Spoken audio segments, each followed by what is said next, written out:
Good evening, everyone, and welcome to the September 13th, 2021 legislative session of the Salisbury City Council. I'd like to call the meeting to order. If there is an emergency during the meeting, we ask that you please leave the chamber in an orderly fashion. Make a right-hand turn, go to the end of the hall and down the stairs. If for some reason that exit is blocked, please make a left-hand turn out of the chamber, then a right-hand turn, go to the end of this hallway and down those stairs. Please do not use the elevators if there is an emergency. If you need assistance, please ask and it will be provided to you. Thank you. At this time, I'd like to invite Pastor Maggie Gillespie of the Wicomico Presbyterian Church to the podium for our invocation.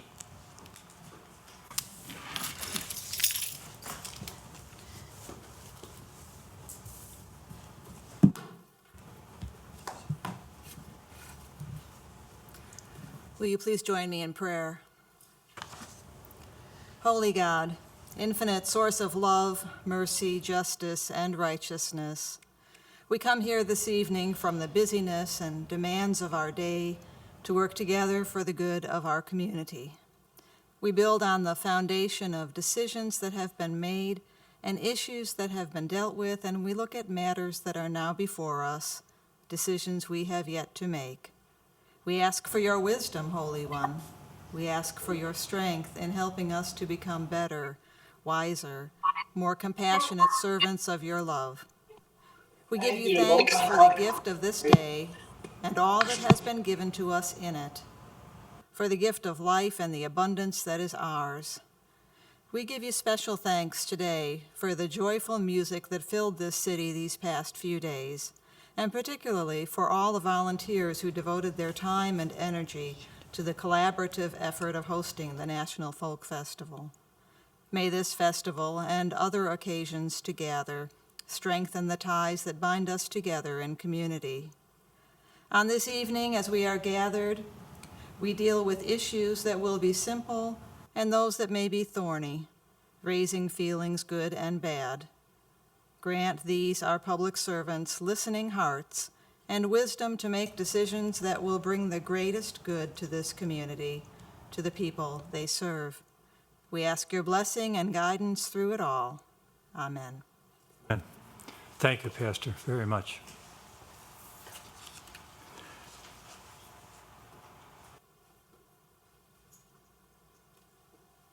Ms. Lance, I see we have a couple of presentations this evening.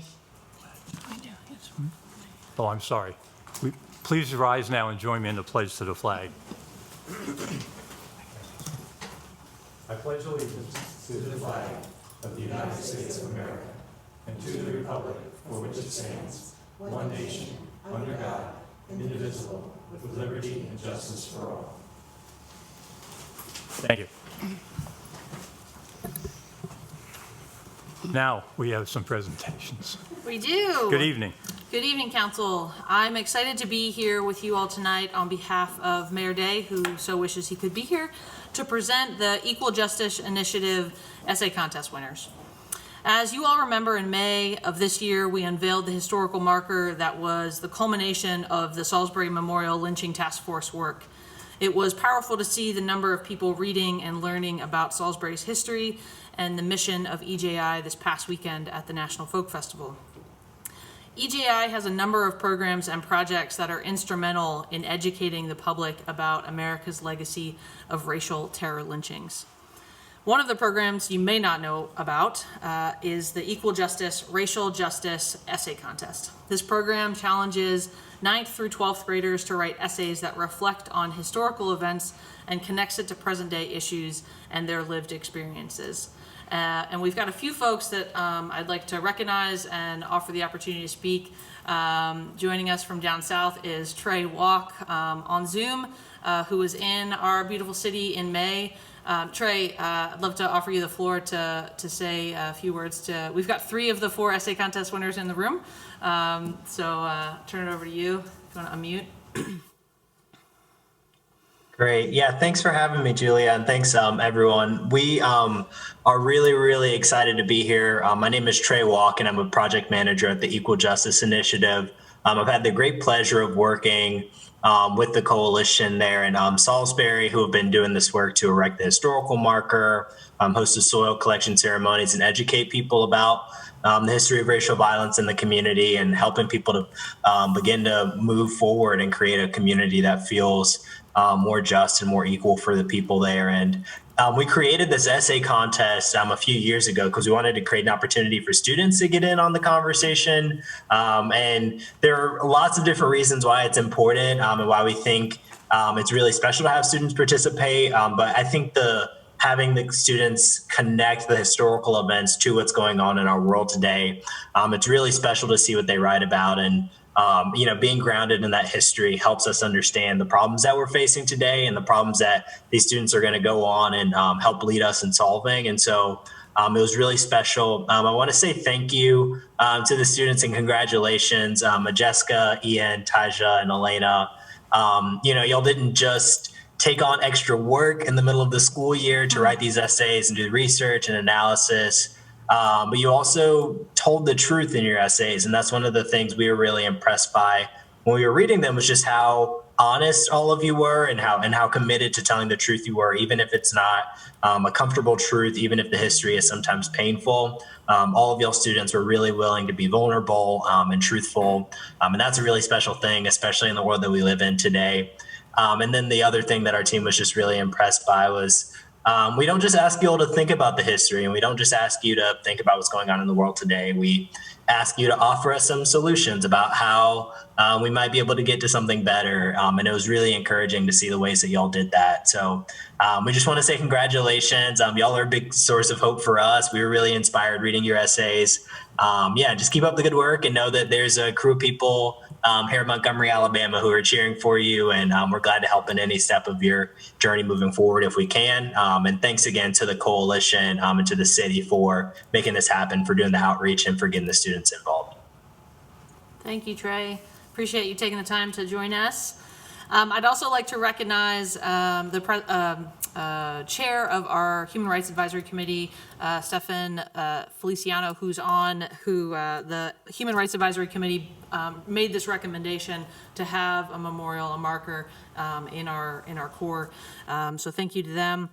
And I'd also like to thank the members of the Salisbury Memorial Lynching Task Force.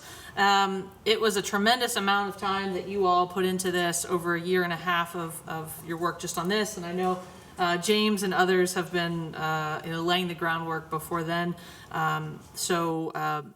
James is here. Philip LaBelle and Anjane Turnbull are also with us. But James, James was the main person on the ground here in Salisbury with the essay contest. So you want to come up and say a couple things? Hi, again, my name is James Yamakawa. I am the secretary for the Lynching Memorial Task Force and the founder of the Waikamako Truth and Reconciliation Initiative. And like Ms. Julia has said, that we had been doing this work for a little while now, ever since 2016, when we held our first vigil for Matthew Williams on a courthouse lawn. It's been 5 years, if you add COVID, 10 years. But we have come a long way, and we've held numerous vigils. We've dealt with Confederate iconography on the courthouse lawn. We have had conversations that have made people sad, angry, confused, and all the emotions that humanity has to offer. Really not much else to say other than I'm thinking, whenever I talk about this, I keep coming back to some wise words from Scripture. You will know the truth, and the truth will set you free.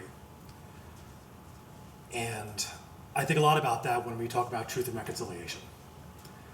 That truth is something that is important, and it is vital, and you can't have reconciliation without having truth. More importantly, neither of those is a one-time thing. You always have to tell the truth, and you always have to work towards reconciliation. So, to you essay contest writers, I applaud you, and from the task force and from the initiative, you are truth tellers. And you keep on telling that truth, no matter how uncomfortable it makes people, no matter how angry it makes people, no matter how hard it gets. Keep telling that truth. And you keep doing that, you'll help make us all free. Thank you. Thank you, James. So now for the moment our students have been waiting months for. I think, when did you submit these? In May? Okay, so a while. So the big reveal, our students have a major swag bag of goodies from the Equal Justice Initiative. Certificates, a plaque, and not most importantly, but it's helpful, a check ranging from $500 to $2,500. So hopefully you put that to good use, to whatever that may be for you. But I'm going to call each winner up. We'll take a picture with your goodies, and then I'm going to ask our first place winner to stay up here and read their essays if you'll indulge us in that. So our fourth place winner is Alana Martin, a 9th grader from Mardella Middle and High School. Congratulations.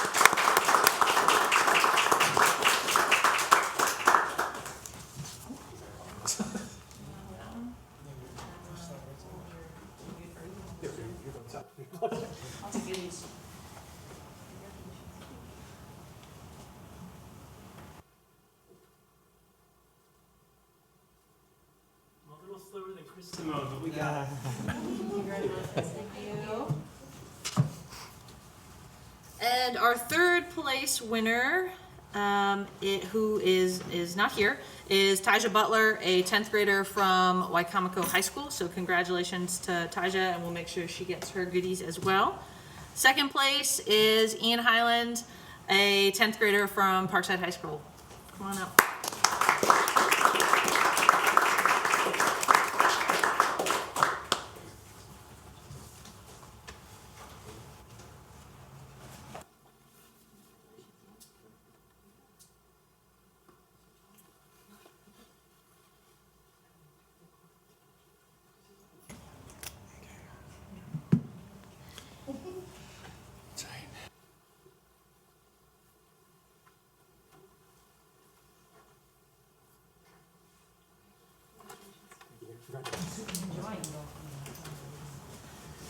And that leaves one person in the audience to be first place, and that's Majeska Lamage, an 11th grader from Wicomico High School. Congratulations.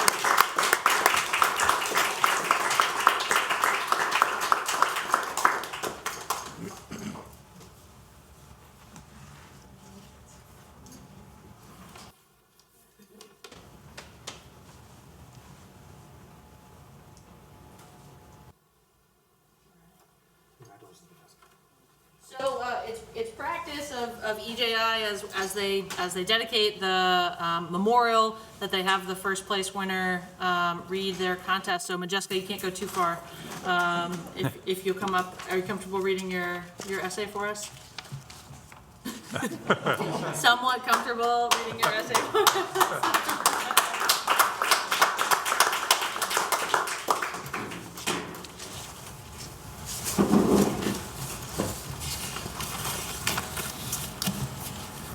Good afternoon, everyone.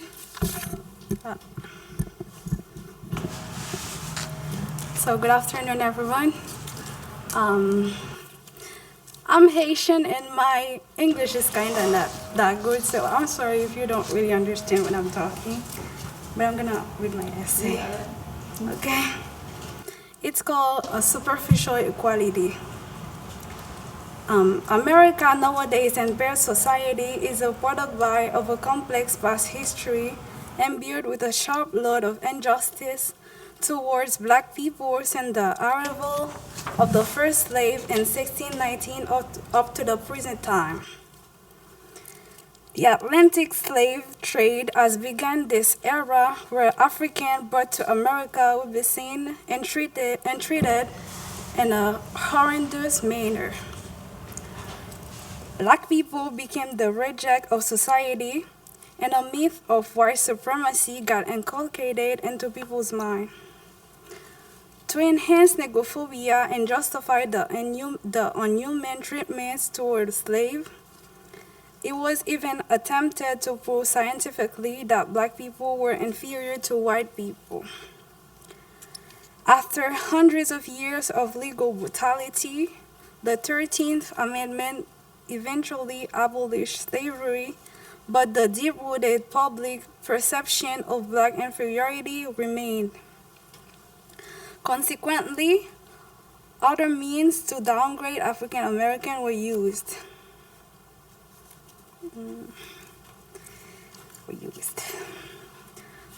The formation of the KKK, Jim Crow's laws, unjustified lynching like that of Matthew Williams, a young black man, proved that racism did not fade away and is still hovering till this very day, like the killing of George Floyd and so many others confirm it.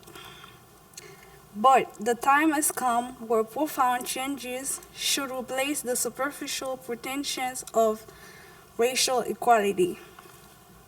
In order to do so, what steps should be taken? A good start would be to stop covering up under false pretenses and acknowledge that the problem still exists. Recognition of what was and still is wrong, and willingness to treat everyone equally. Abrogation of biased laws. Then, it should be a domestic and academic educational matter to combat racial differences ignorance. But most importantly, black people should fully recognize their worth as human beings and embrace the idea of equality from within. No need to be Sherlock Holmes to realize that up to this very minute, racism is still an active factor of society. All the hatred from the past, the conception that skin color is a determinant of people's worth got passed down from generation to generation, and disregarding legal conventions, discriminatory crimes are still committed. The 1860th abolition of slavery had by no means ended the persecution of blacks. In 1931, right here in Salisbury, Matthew Williams, a 23-year-old black man, was horribly beaten, humiliated, hanged, cut into pieces, burned down by an angry white crowd people for allegedly killing his boss. He did not even get the chance to go to court to prove his case, denying him automatically of his Sixth Amendment rights. No one was held accountable for this atrocity, this one and so many more. Billie Holiday, American singer, even got in trouble for speaking up in her song Strange Fruits.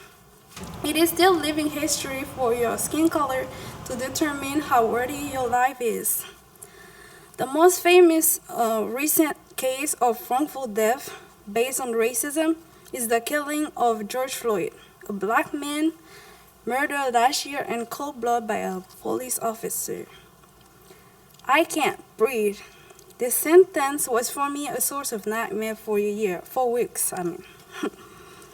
It is the same kind of story getting repeated over and over again.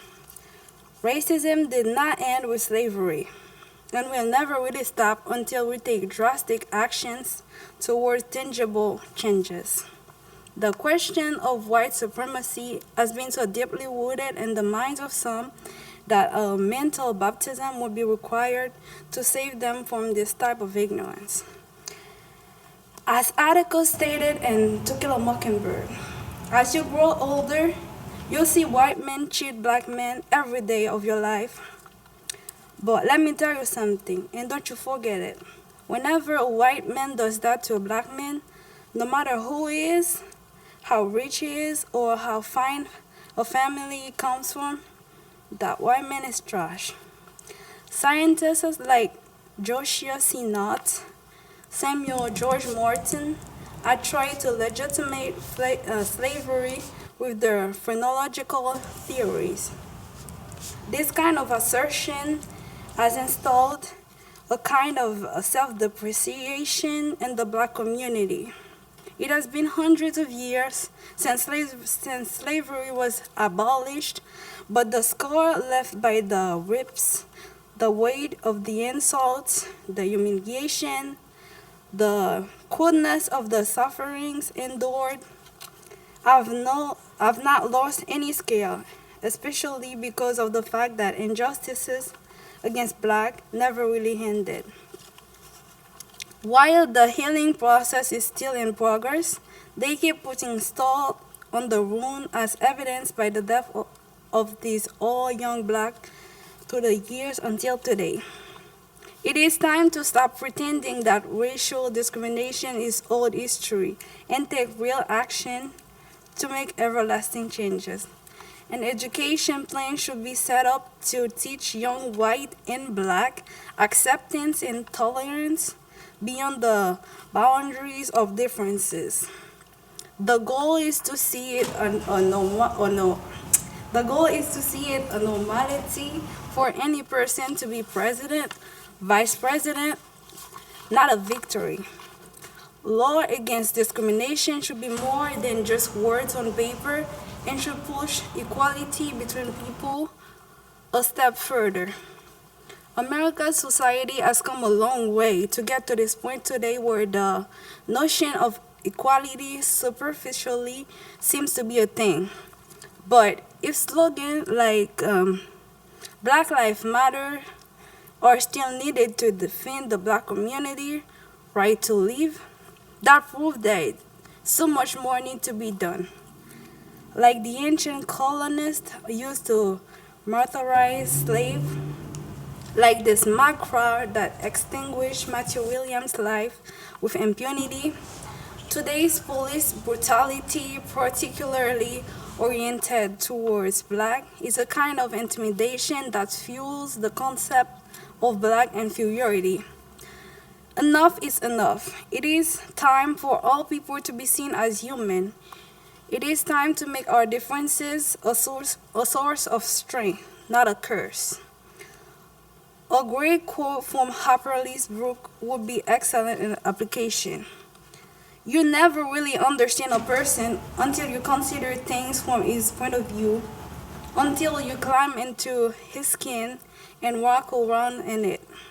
It is definitely necessary for white to really consider things from Black people's point of view and make the mental and physical changes to take the fanciness off of equality. If we can have Mr. Barack Obama as former president, Mrs. Kamala Harris as current vice president, obviously history has changed a lot, but so much more needs to be done. No more Matthew Williams, no more George Floyd. It is time to come together as just one race, the human race.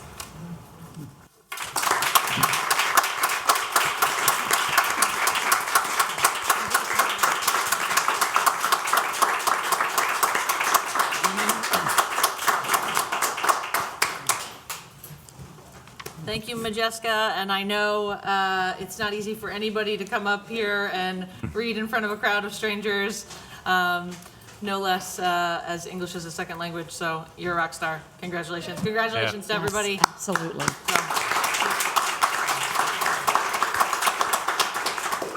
So we're gonna do a quick group picture with 3 winners, if you don't mind coming up with council, and then we'll let you get on with your evening. I'm sure you've got schoolwork to do, so.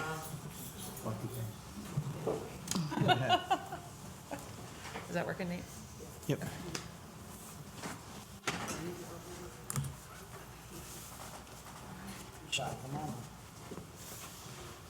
You get to get right in the middle.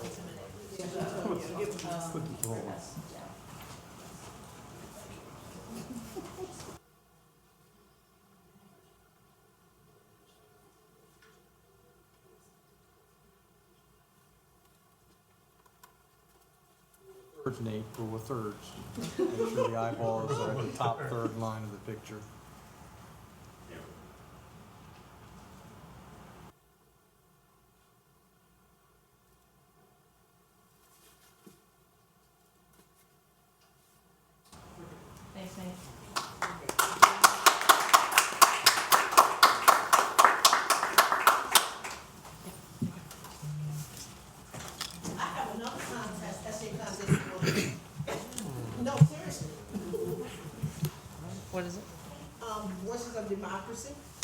Isn't that the $50,000 prize or? Oh, 30,000. 30,000. My eyes perked up, ears perked up. So if you want to, get in touch with me via Facebook, April Jackson, or you can, I don't have my card, my business cards on me. I'm sorry. You email it to me, I'll get it out to him. Yeah. Yeah. And you can get the application from my site. And we have a proclamation this evening. So, as September is Suicide Prevention Month, I have a proclamation in honor of that. So, whereas in the United States, suicide remains the 10th leading cause of death and the second leading cause of death among individuals between the ages of 10 to 34, and over 48,344 people took their own lives in 2020 with an estimated 1.4 million suicide attempts. Whereas suicide is a public mental health problem that occurs throughout all socioeconomic, racial, and ethnic backgrounds, affecting all places all over the world. And whereas suicide is preventable with the help of organizations dedicated to saving lives, bringing hope to those affected by suicide throughout research, education, advocacy, and resources for those who have lost someone to suicide. And whereas knowing what phrases to look for to identify someone who may be struggling is important. Those phrases can be, I can't keep doing this, I'm just tired, I'm having a hard time, I don't care, you know I love you, right? I don't think I'll be at school or work next week. While responding directly to those phrases is essential. Now therefore, on behalf of Jacob R. Day, Mayor of City of Salisbury, do hereby proclaim September 2021 as National Suicide Prevention Month. And I would be remiss if I didn't recognize or mention someone so close to all of us who took his own life, Aaron Bull Hudson, that I remember on my body with a tattoo of his bike to keep that thought close. So thank you all. Thank you, Ms. Glantz. At this time, I'll entertain a motion and a second to adopt the legislative agenda. So move. Second. Ms. Jackson? Ms. Blake? All those in favor of the legislative agenda, please signify by saying aye. Aye. Opposed? The chair votes aye, with one absent. The vote is 4-0. I'll entertain a motion to approve the consent agenda. So moved. Second. Mr. Boda, Ms. Jackson. Good evening, Mrs. English.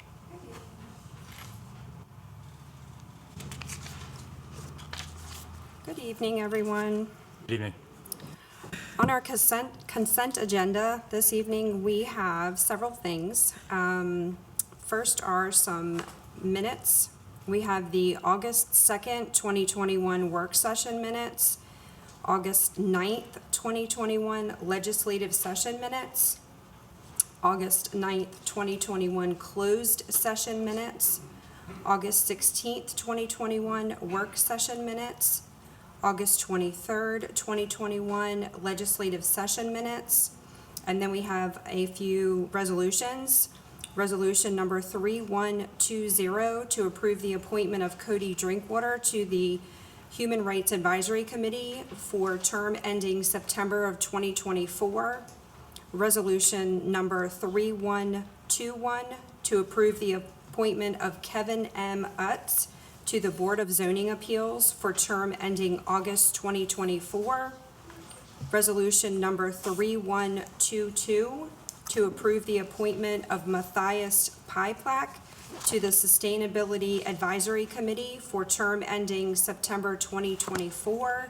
And then resolution number 3123 to approve the appointment of Matthias Pieplak to the Salisbury Historic District Commission for term ending September 2024. Any questions or comments? So you get double the pay for that? He gets double the pay. Double dipping. I'll now call the motion. All those in favor of the consent agenda as read, please signify by saying aye. Aye. Aye. Opposed? The chair votes aye with one absent. The vote is 4-0. Thank you, Ms. English. Appreciate it. I'll entertain a motion to approve the award of bids. So moved. Second. Ms. Blake, Ms. Jackson. That is not, Council President, do you want to recognize those? There are a couple of those people who are here. If you oh, want. yes, I do. I have it written on the bottom. If Cody is here, Kevin or Masai, please stand up. And the last one's Matthias. Mattia? Matthias. Yep. Okay. Let's see. Great. Thank you very much for your service. It's appreciated, and we wish you the best on.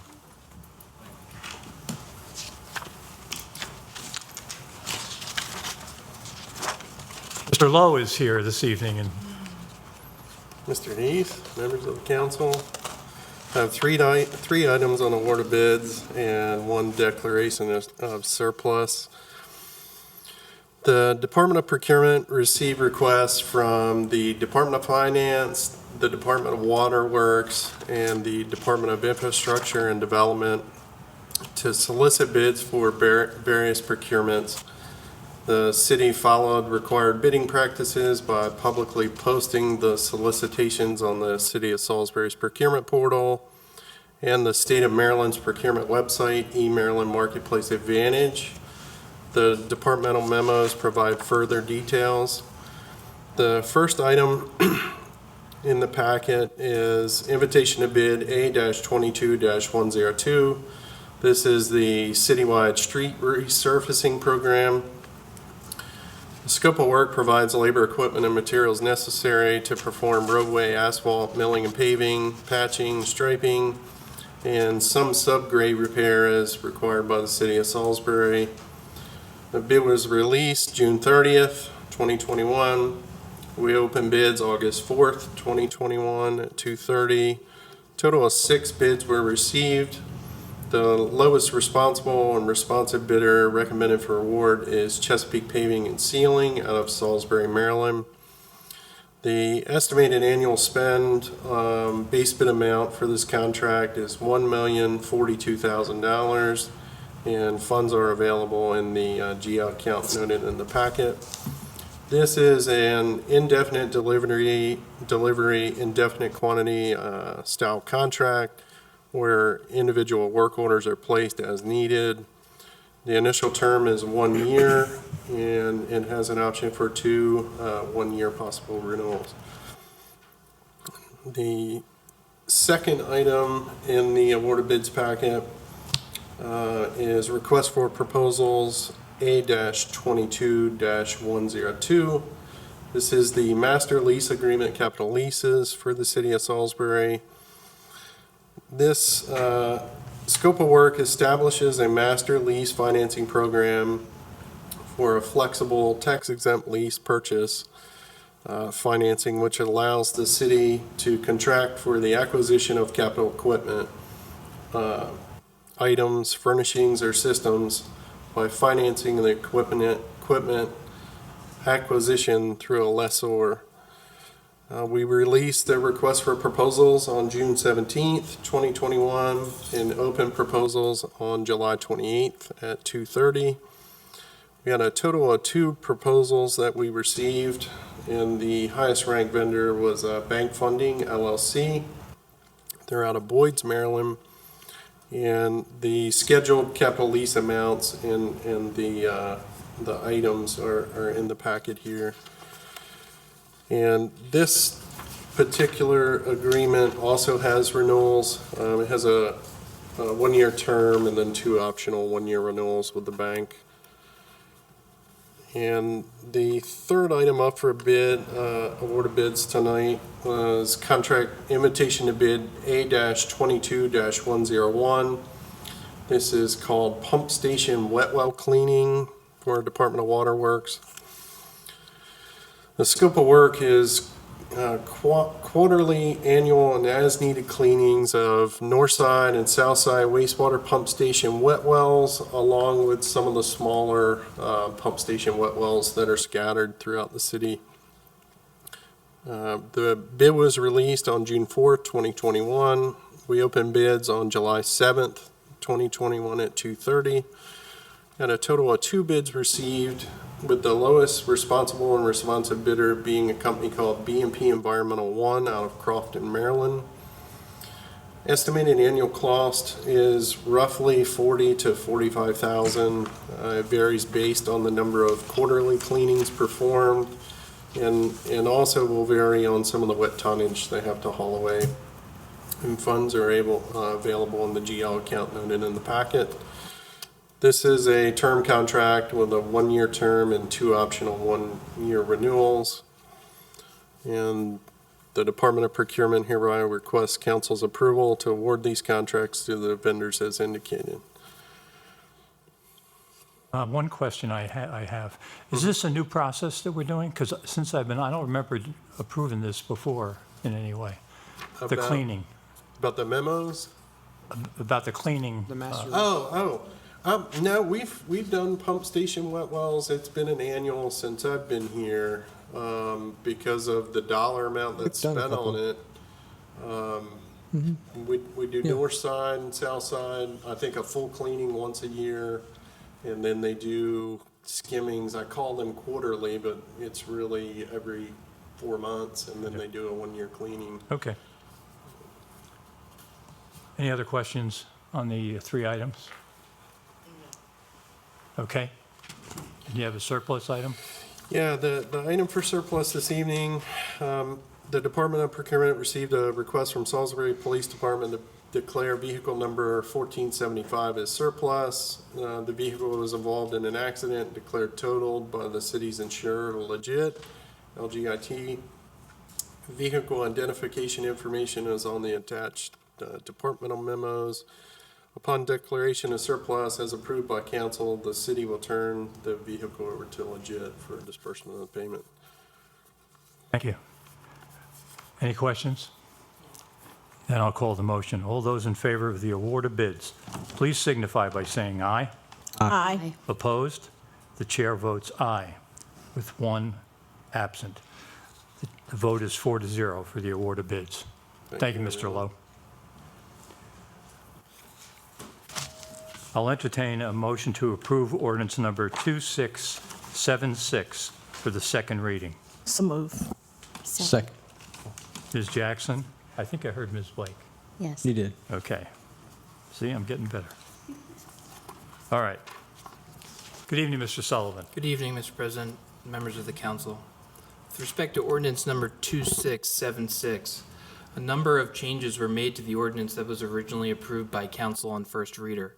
Those changes are all identified in a red line version of the ordinance, comparing the ordinance approved for first reader and the one before you tonight on second reader. I would respectfully request that prior to reading the revised ordinance number 2676, that the council pass a motion approving all amendments as shown in the red line version of ordinance number 2676 contained in the council's agenda packet for tonight.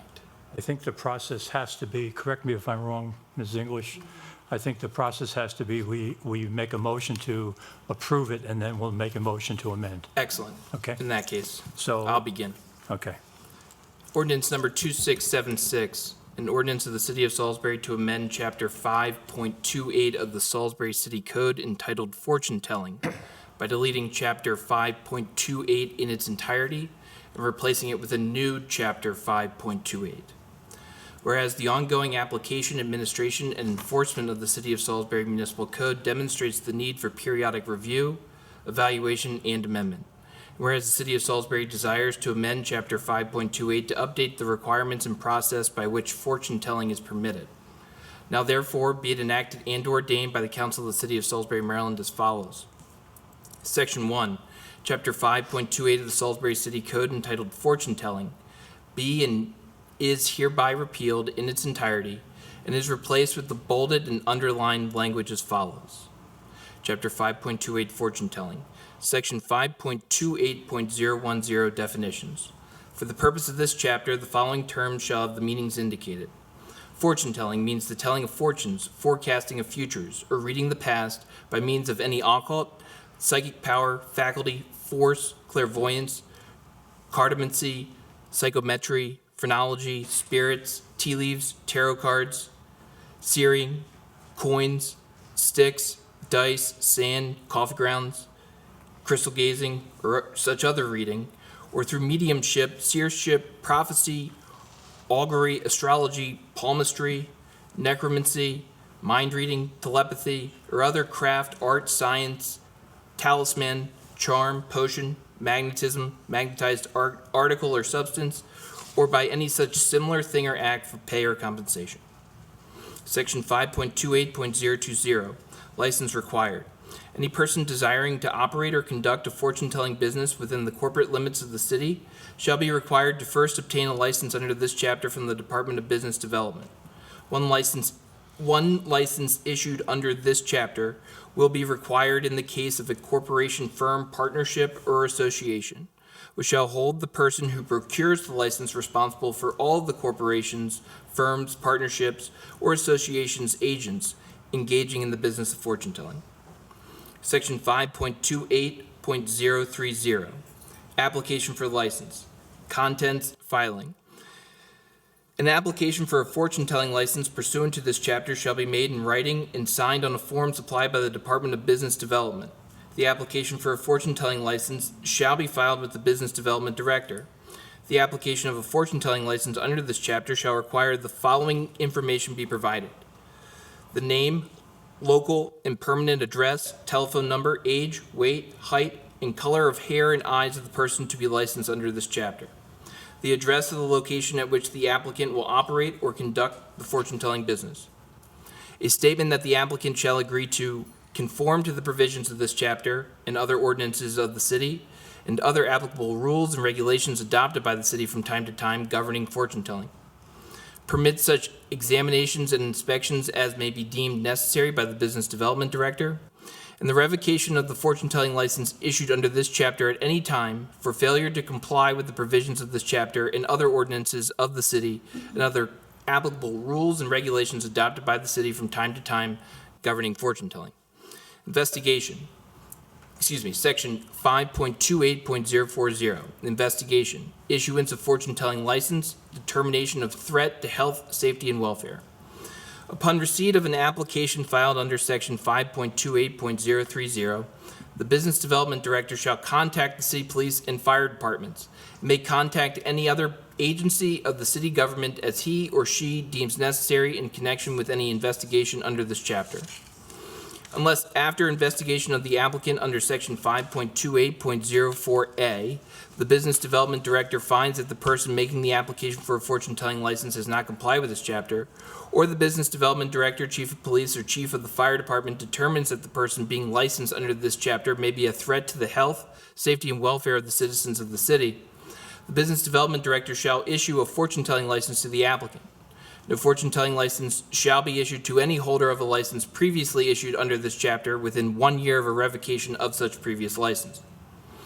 In determining if the person making an application for a fortune-telling license under this chapter may be a threat to health, safety, and welfare of the citizens of the city, the Business Development Director shall consider the reputation of the applicant's criminal record, if any, and license history in this or other jurisdictions as reported to the Business Development Director by the Police Department, Fire Department, or any other department or agency of the city government.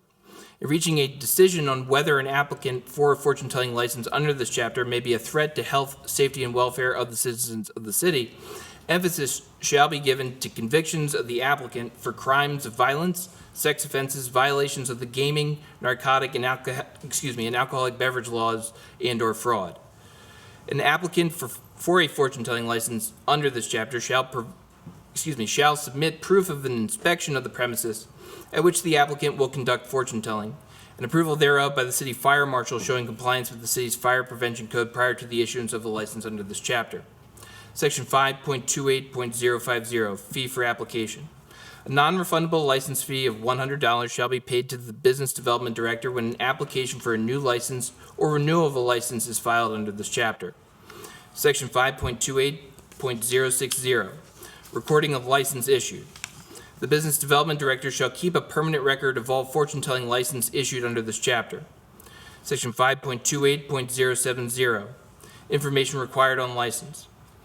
Each fortune-telling license issued under this chapter shall be signed by the Business Development Director that issued the license, and each such license shall show the name, address, and photograph of the person issued the license, the purpose for which the license is issued, the amount of the license fee paid, and the date of issuance and length of time for which the license shall be valid.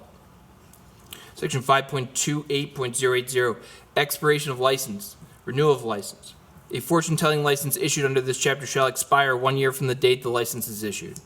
A fortune-telling license issued under this chapter may be renewed for a period of 1 year, subject to the terms and conditions provided in Section 5.28.030 and Section 5.28040, and payment of the license fees set forth in Section 5.28.050. Section 5.28.090, revocation of license. The Business Development Director may suspend, revoke, or refuse to renew any license issued upon a finding that the person licensed under this chapter engaged in a fraud or willful misrepresentation, violated any provision of this chapter, or committed any unlawful act. Upon revocation of a license issued under this chapter, the person issued the fortune-telling license shall immediately return the license to the Business Development Director, and upon failing to do so, the Business Development Director may request and direct the license to be confiscated. Any revocation of a license issued under this chapter shall be accompanied by written notice to the person identified in Section 5.28.030A1 by certified mail. The notice shall contain the reasons for the revocation of the license. Section 5.28.100, exhibition of license. Each person issued a license under this chapter shall prominently exhibit the fortune-telling license within the premises at which the licensed person conducts fortune-telling. Section 5.28.110, unauthorized practice of fortune-telling prohibited, violations, penalties. A person who engages in fortune-telling without a valid license issued under this chapter or otherwise violates any provision of this chapter shall be guilty of a municipal infraction, shall be subject to a fine not to exceed $100 for each offense. Each day a violation continues shall be considered a separate offense. Nothing herein contained shall prevent the city from taking such other lawful action as is necessary to prevent or remedy any violation of the provisions of this chapter. Be it further enacted and ordained by the Council of the City of Salisbury, Maryland as follows. It is the intention of the Mayor and Council of the City of Salisbury that each provision of this ordinance shall be deemed independent of all other provisions herein. Section 3. It is further the intention of the Mayor and Council of the City of Salisbury that if any section, paragraph, subsection, clause, or provision of this ordinance shall be adjudged invalid, unconstitutional, or otherwise unenforceable under applicable Maryland or federal law, such adjudication shall apply only to the section, paragraph, subsection, clause, or provision so adjudged, and all other provisions of this ordinance shall remain and shall be deemed valid and enforceable. Section 4. The recitals set forth here and above are incorporated into this section of the ordinance as if such recitals were specifically set forth at length in this Section 4. Section 5. This ordinance shall take effect from and after the date of its final passage. Thank you, Mr. Sullivan. Questions or comments? Hearing none, I'll call the motion. All those in favor? Excuse me, Mr. President. We got Yes. a motion to amend as. Oh, right. I'm sorry. I motion to amend 2676 as read. Thank you. I have a motion, and we have a second by Mr. Boda. First, we will, if there's no questions, first we will vote on the amendment.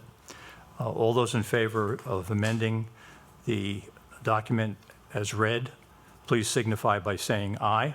Aye. Aye. Opposed? The chair votes aye. The vote on the amendment is 4-0 with one absent. We'll now call the main motion. I'll entertain the motion. All in favor of motion number 2676 for the second reading as read, please signify by saying aye. Aye. Aye. Aye. And the chair votes aye. The vote is 4-0 with one absent. Motion of ordinance number 2676 for the second reading is passed. I'll entertain a motion to approve ordinance number 2677 for the second reading. So moved. Second. Ms. Jackson, Mr. Boda. Mr. Sullivan. Thank you, Mr. President. Ordinance number 2677. An ordinance of the City of Salisbury approving an amendment of the City of Salisbury's capital project fund budget to reallocate funding for projects in the FY 2014 bond pool. Whereas ordinance number 2273 authorized the City of Salisbury to sell bonds in FY 2014 which appropriated funds for various capital projects undertaken by the city. Whereas the FY 2014 bond pool includes funding for the Cotty Cox Flood Relief Project and funding for the Main Street Master Plan Project. Whereas the Department of Infrastructure and Development has determined the remaining funds originally allocated for the Cotty Cox Flood Relief Project are no longer required for purposes of such project.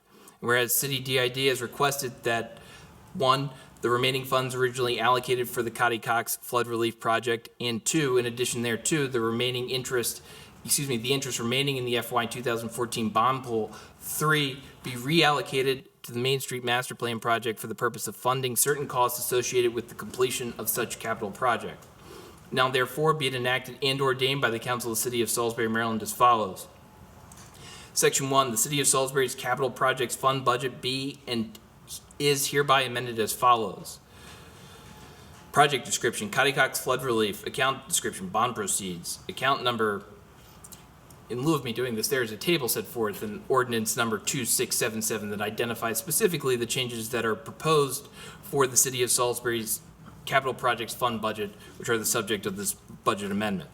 Be it further enacted and ordained by the Council of the City of Salisbury, Maryland as follows. Section 2 is the intention of the Mayor and Council of the City of Salisbury that each provision of this ordinance shall be deemed independent of all other provisions herein. Section 3, it is further the intention of the Mayor and Council of the City of Salisbury that if any section, paragraph, subsection, clause, or provision of this ordinance shall be adjudged invalid, unconstitutional, or otherwise unenforceable under applicable Maryland or federal law, such adjudication shall apply only to the section, paragraph, subsection, clause, or provision so adjudged, and all other provisions of this ordinance shall remain and shall be deemed valid and enforceable. Section 4, the recitals set forth here and above are incorporated into this section of the ordinance as if such recitals were specifically set forth at length in this Section 4. Section 5, this ordinance shall take effect from and after the date of its final passage.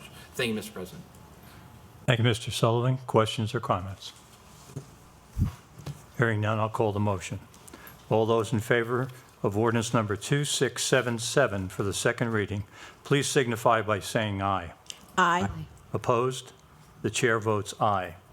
Ordinance number 2677 for the second reading is passed by a vote of 4-0 with 1 absent. I'll entertain a motion to approve ordinance number 2678 for the second reading. So moved. Second. Ms. Blake, Ms. Jackson. Mr. Sullivan. Thank you, Mr. President. Ordinance number 2678, an ordinance of the City of Salisbury authorizing the mayor to enter into a contract with the Community Foundation of the Eastern Shore for the purpose of accepting grant funds in the amount of $2,000 and to approve a budget amendment to the grant fund to appropriate these funds for the Salisbury-Wicomico Integrated First Care Team. The Community Foundation of the Eastern Shore has a mini grant program. Whereas the purpose of the grant program is to benefit organizations that serve health and human services, education, arts and culture, community development, environment, and historical preservation. Whereas the City of Salisbury submitted a grant application to CFES for funding to support the Salisbury-Wicomico Integrated First Care Team. Whereas CFES has awarded the city funds in the amount of $2,000.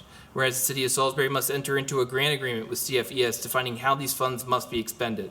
Whereas all funds shall be used to provide medical transportation for SWIFT patients who are otherwise unable to attend necessary medical appointments and meetings. Whereas Section 7-29 of the Salisbury City Charter prohibits the city from entering into a contract that requires an expenditure not appropriate or authorized by the Council of the City of Salisbury. Whereas appropriations necessary to execute the purpose of this grant must be made upon the recommendation of the mayor and the approval of 4/5 of the Council of the City of Salisbury. Now therefore be it enacted and ordained by the Council of the City of Salisbury, Maryland as follows. Section 1, Mayor Jacob R. Day is hereby authorized to enter into a grant agreement with the Community Foundation of the Eastern Shore on behalf of the City of Salisbury for the city's acceptance of grant funds in the amount of $2,000. Be it further enacted and ordained by the Council of the City of Salisbury, Maryland as follows. City of Salisbury's grant fund budget be and hereby is amended as follows. Increase CFES revenue account number 10500-426-100-XXXXX by $2,000. Increase SWIFT operating expense account number 10500-546006-XXXXXX by $2,000. Be it further enacted and ordained by the Council of the City of Salisbury, Maryland as follows. Section 3 is the intention of the Mayor and Council of the City of Salisbury that each provision of this ordinance shall be deemed independent of all other provisions herein. Section 4, it is further the intention of the mayor and council of the city of Salisbury that if any section, paragraph, subsection, clause, or provision of this ordinance shall be adjudged invalid, unconstitutional, or otherwise unenforceable under applicable Maryland or federal law, such adjudication shall apply only to the section, paragraph, subsection, clause, or provision so adjudged, and all other provisions of this ordinance shall remain and shall be deemed valid and enforceable.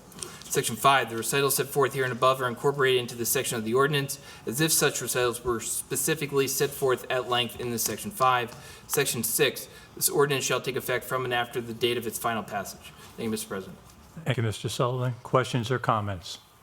I think this is money that's well invested, especially in our SWIFT team. Absolutely.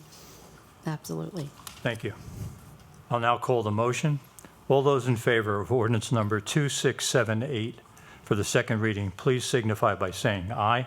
Aye. Aye. Opposed? The chair votes aye.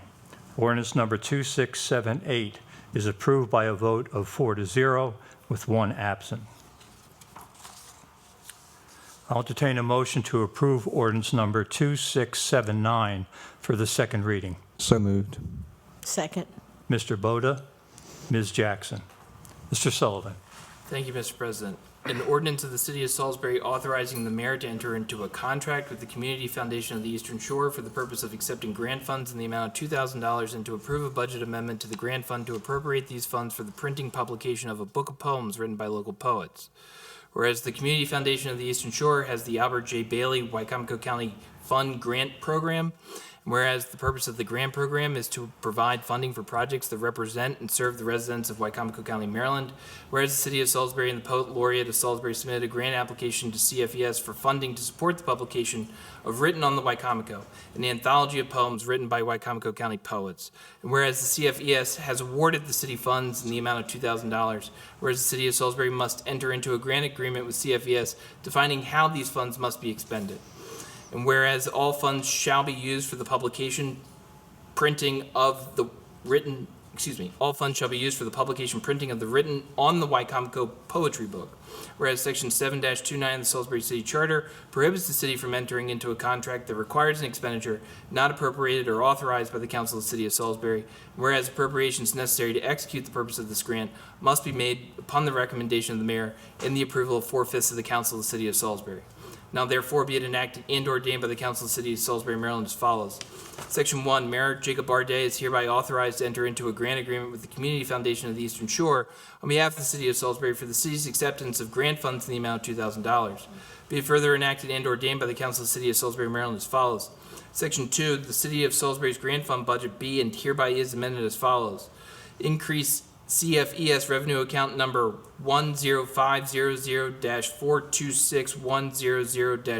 10500-426-100-XXXXX by $2,000. Increase operating expense account number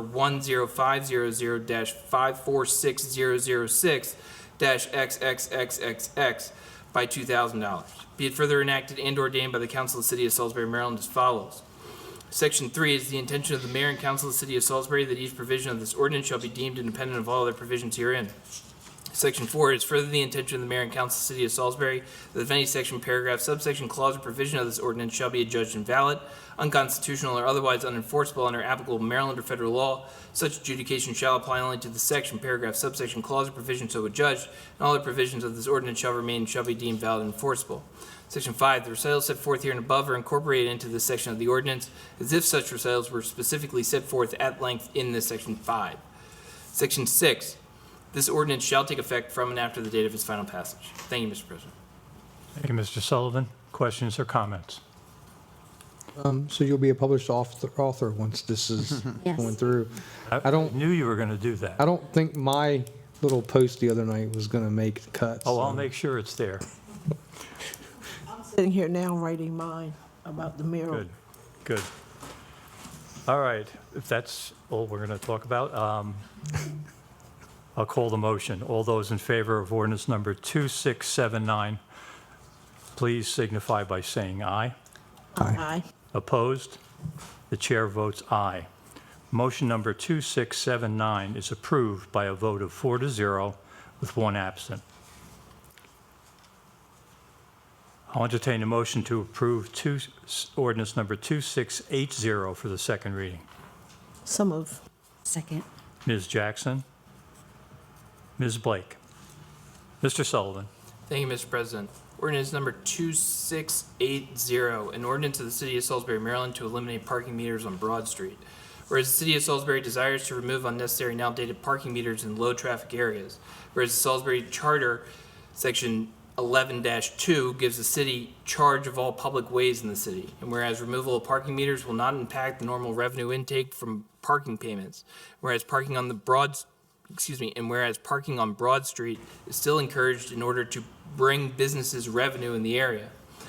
And now therefore be it ordained by the City of Salisbury, Maryland, that for the purposes and reasons here and above set forth, the removal of the parking meters on Broad Street is hereby approved. And be it further enacted and ordained by the City of Salisbury, Maryland, that this ordinance shall take effect upon its final passage. Thank you, Mr. President. Thank you, Mr. Sullivan. Questions or comments? Hearing none, I'll call the motion. All those in favor of ordinance number 2680 for the second reading, please signify by saying aye. Aye. Opposed? The chair votes aye.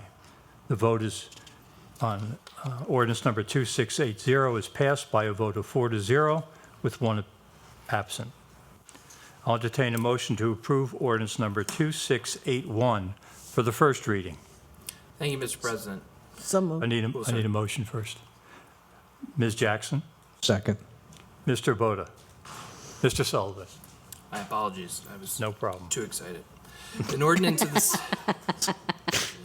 Ordinance number 2681, an ordinance of the City of Salisbury approving an amendment of the city's grant fund budget to reallocate budgeted matching funds from other grant projects to the Zoo Special Events Pavilion Phase 2 project. Whereas the FY22 budget ordinance number 2660 Schedule C include a program open space project titled Resurfacing of Existing Tennis Courts in the amount of $99,000 with the budgeted matching amount of $11,000. Whereas the resurfacing of existing tennis courts project was deemed ineligible for POS funding in FY22 by the Maryland Department of Natural Resources, as those tennis courts will not be eligible to receive additional POS funding until FY23. Whereas the Wycomico County Recreation, Parks, and Tourism Department has agreed to allow the city to redirect the POS funds that were approved for the resurfacing of existing tennis courts project to an alternate project, the Zoo Special Events Pavilion Phase 2 project. Whereas the FY22 budget ordinance number 2660 Schedule C include a POS project titled New Tennis Complex in the amount of $540,000 with a budgeted matching amount of $60,000. Whereas the new tennis complex project was not approved for POS funding by the Wycomico County Recreation, Parks, and Tourism Department. Whereas the FY22 budget ordinance number 2660 Schedule C include a POS project titled Zoo Special Events Pavilion Phase 2 in the amount of $172,357 with a budgeted matching amount of $0. And whereas the Zoo Special Events Pavilion is a multi-phase project, and the Department of Field Operations is seeking to utilize those grant funds that are no longer required for other POS projects for the Zoo Special Events project. For the Zoo Special Events Pavilion project. Now therefore be it enacted and ordained by the Council of the City of Salisbury, Maryland as follows. 1. Decrease amount for resurfacing of existing tennis courts project in grant match budget 91001-599120 by $11,000. Section 2. Decrease amount for the new tennis complex project in grant match budget 91001-599120 by $60,000. Section 3, increase amount for Zoo Special Events Pavilion Phase 2 project in grant match budget number 91001-599120 by $71,000. Thank you, Mr. President. Thank you, Mr. Sullivan. Questions or comments? I think I got it all. It was a lot of, yeah. Well, I think it certainly is a good use. This is needed very badly. Yeah, So, no, good. I'm pleased that the monies are going to go to that. I'll now call the motion. All those in favor of ordinance number 2681 for the first reading, please signify by saying aye. Aye. Aye. Opposed? The chair votes aye. Ordinance number 2681 for the first reading is passed by a vote of 4-0 with one absent. I'll entertain a motion to approve ordinance number 2682 for the first reading. So moved. Second.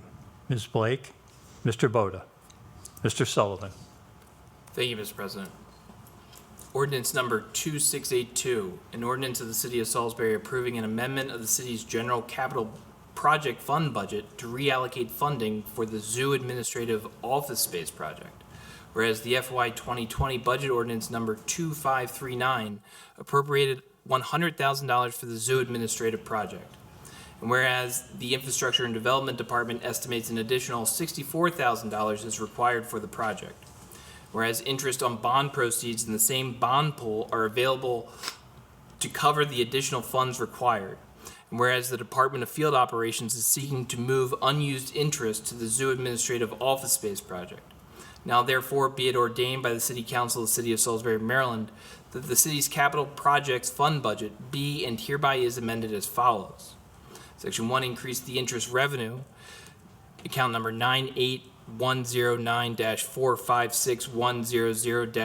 98109-456-100-43022 budget by $64,000. Section 2, increase the Zoo Administrative Office Space, account number 98119-513026-43022 budget by $64,000. That is all, Mr. President.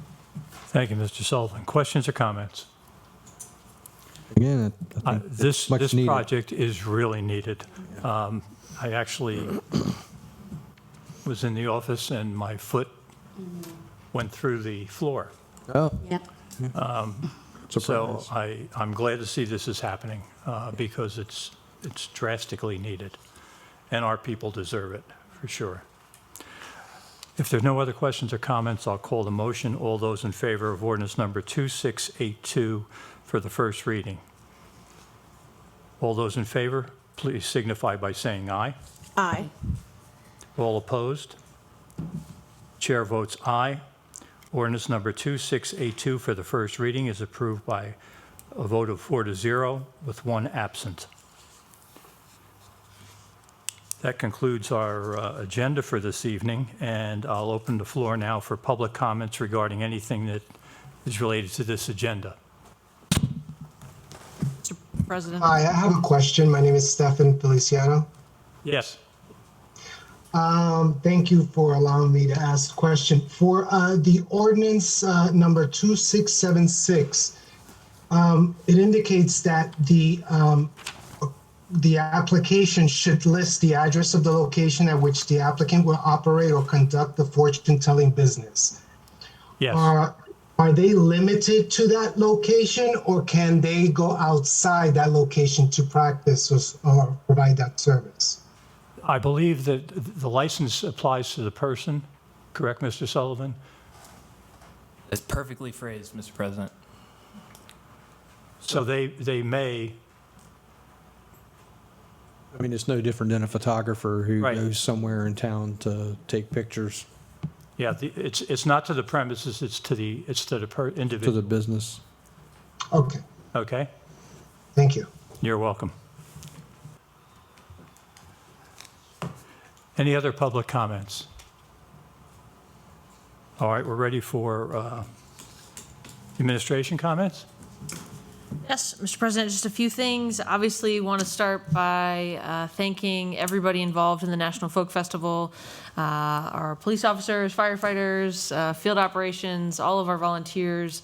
It was an incredible weekend. We're getting, we're crunching numbers. We're counting cash. We should be have more information in the next coming days to let folks know where we landed. And we're getting feedback from businesses. Rhodey's, Brick Room, Lilac, Angelo's all had outstanding weekends. Rhodey shared that he had his best Saturday ever, best day ever. Which As we thought opposed to 2019 when he had his best day ever. Yes, which was his best day ever. So that's pretty incredible. Folks came out and supported this community, so we're excited to again have it back next year for the 81st. And I'm sure Ms. Jackson was going to touch on this, but I did want to share that the mural on the VFW is under painting, under construction. Britt Flood is an artist from North Carolina that was selected to do that mural. So she plans to be here just this week. So if you drove by today, you saw that she was hustling. So if you want to get out there and see her in action, this is the week to do it. And then finally, just some fun news. Our Bird Scooters had the best weekend record number over Labor Day. I'm sure this past weekend will also be really great. And we're going to start to share that information on our social media as well. So scoot safely, folks. Good news. Any council comments? Well, I just want to echo the folk festival. I had the most fantastic time volunteering with the bike valet. We had a great time. It was fantastic, and I'm looking forward to doing it next year. I do want to try to alert people to watch the school buses. I know we haven't seen them in a while. We get a little anxious in the morning going to work. Some of us do. And some of those children in these elementary schools aren't even big enough to get on the bus by themselves. Or others, their book bags are heavier than they are. So please be very cautious with the buses and stop. And as always, please, if you're healthy enough and fortunate enough, please give blood. Thank you, Ms. Blake. Again, great time at the Folk Festival this weekend. I was at the Purdue stage, backstage all weekend. Just great performances, great people performing, some great families that were involved. So really looking forward to next year. I did try a bird scooter Saturday night. I was sober, so but it was. I certainly hope so. Woo! It's like learning to ride a bike. It takes a little bit. Oh yeah. But they're not as easy as a scooter with no motor. Yeah. No, they're something. Yep. So I know Amanda tried them too. And then I just learned that Andy is going to be opening up in a closet in the escape room. He's going to have a fortune telling business with dice. So I'm excited. Just businesses opening up left and right, just as we pass legislation. I mean, just keeping the economy rolling. Ms. Jackson, get me out of this. As Julia has said about the mural, please stop by and see it. She's doing such a great job. I've had the opportunity to meet her, and we've sat and talked, and I've told her that I would, whatever she needed me to accommodate her with, I would greatly do that. She's such a nice person, and she's traveled from North Carolina. So, it's a little far to be from home and be by yourself. She feels very comfortable from what I can see, but just make sure you stop by and speak with her and see the mural. See what she's done. An amazing job. She's done the first layer of paint on that mural. So just stop by, thank her, and talk to her. She's a sweetheart. She's working, and she says she'll be done by Thursday. So we'll see. The way she's working out, I believe she will be. And I thank the city of Salisbury for their work and putting all this together. I really thank them, and the Arts Council for doing such a good job. And I thank the VFW 10159 for offering their building for that mural. So thank you, VFW, thank you, City of Salisbury, and thank you, Arts Council. Thank you, Ms. Jackson. I want to thank all the volunteers as well. I tell you what, I had more fun driving. This is my third year driving, and it gets better every year, driving the entertainers. This group of entertainers, I will tell you, were the friendliest. I don't know, they love the city, which obviously makes everybody feel good, and they all swore they were coming back, so that's great. But most importantly, I remember when I left what was going on yesterday after my last shift, and I drove by early this morning. Public Works and the volunteers did a remarkable job. Yep. It is unbelievable that we could have what we had going on yesterday with the amount of people that we had yesterday and have our city look the way it is right now. So Amanda, please make sure, I'll actually put a post up on my Facebook page tomorrow. But what a wonderful job everybody did, and they should be congratulated, as well as the police and the fire. I had somebody walk up to me who said, I had my Salisbury shirt on, and they said, do you work for the city? I said, yeah. And he said, well, I want to tell you something. This is the friendliest bunch of police officers that I've ever met in my entire life. Yep. So you guys who were out there did a phenomenal job as well. Only compliments. And we had, again, this year, very few incidents, which was fantastic. And please, if you can, give blood. We are in a crisis. If you follow what's going on, we are in a crisis. So if you can, please give blood. And for those of you who can't get down to VFW, the pictures are on Facebook. So look and see, because it's remarkable what she's accomplished in such a short period of time. It's amazing. So I guess it's great to be talented. With that, we are adjourned. We'll see you next week. Thank you, everyone.